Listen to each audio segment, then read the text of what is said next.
My mom would be at all my sporting events. Let's say I was playing football, okay? My mother would be on the sidelines, and if the play on the field started going one way, my mother would run along like, Mark, get him, get him! I'd be like, oh my gosh. I'd get in the huddle with the other guys. They go, Mark, is that your mother? I go, no, I never saw her before in my life. The greatest gift my mother ever gave me, she believed in me. I have overdosed on drugs on 3 occasions where I should have been dead. But I believe I was kept here for a reason. You show me your friends, I will show you your future. How do I know this? I hung out with losers, and I became the biggest loser of them all because I gave up everything I dreamt about as a little boy because of who I chose to surround myself with. My friends would drive me home at 2, 3, 4 in the morning. We'd be drunk and high, laughing in the car. We'd pull up in front of my house in New York. They go, Mark, the light's on. I go, oh man, my mother's up. See, my mom wouldn't go to bed until she knew her son was still alive. I'd walk in, she'd say, hi, Mark, how was your night? I go, it was good, Mom, I'm just gonna go to bed. She goes, can I talk to you for a minute? I go, Mom, I'm tired, I'm just gonna go to bed. She goes, Mark, I haven't seen you all day and all night. Can I please talk to you? I said, man, just leave me alone. You bug me. I'd slam my bedroom door on the one person who believed in me. I was on a worldwide tour when we were wrestling overseas in Japan. After my wrestling match, I went upstairs in my hotel room and I fell asleep. There was a knock at my door at 3 o'clock in the morning. I got out of bed, I looked through the safety window, and I could see it was a Japanese promoter.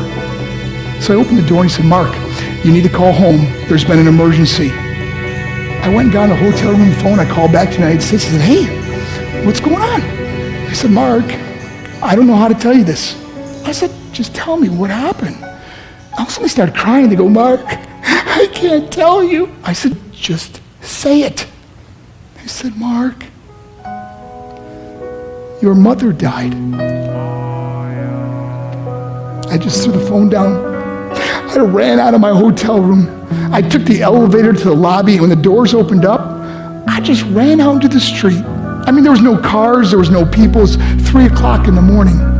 And I walked down the middle of a street in Hiroshima, Japan, and I remember looking up and just saying, Mom, I am so sorry. I flew home for her funeral, and I was so nervous to walk up to her casket, so I just stood way in the back. And I kept looking from a distance. I kept thinking to myself, Mom, please wake up. Please get up. And then I finally got the nerve to walk up to her. And as I got closer, I could see my mom for the first time. I mean, she was so beautiful. She was dressed in white. I mean, she looked like an angel. And I just stood over it. I said, Mom, you are my hero. Everything I am, everything I hope to be was because of you. You loved me so much. You gave me a life. You're the only one that ever believed in me. How did I repay her? By getting drunk, by getting high, by getting stupid, by hanging out with losers. For what? All she ever wanted to do was talk to me. I wish I could talk to you now, Mom. I wish you could see what I'm doing. Why couldn't I have been a better son? We are defined by our choices. But if you surround yourself with people involved in drugs and alcohol and pills, it's a dead end. I'm not here to preach to you. I'm here to tell you I lived that life. It leads to broken hearts, broken relationships, broken dreams, and death. For what? To get high? If you have a mother or a father, when you go home, tell them how much you love them. See, my whole life was about being rich and famous. I had to be a millionaire. I had to win the race. I had to win the race at the expense of my marriage, my family, my friends. For what?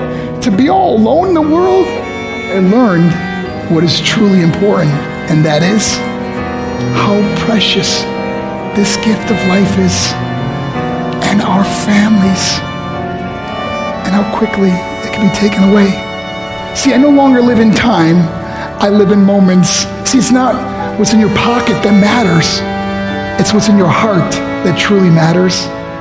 Love Love is just a word until somebody comes along and gives it meaning. You're the meaning.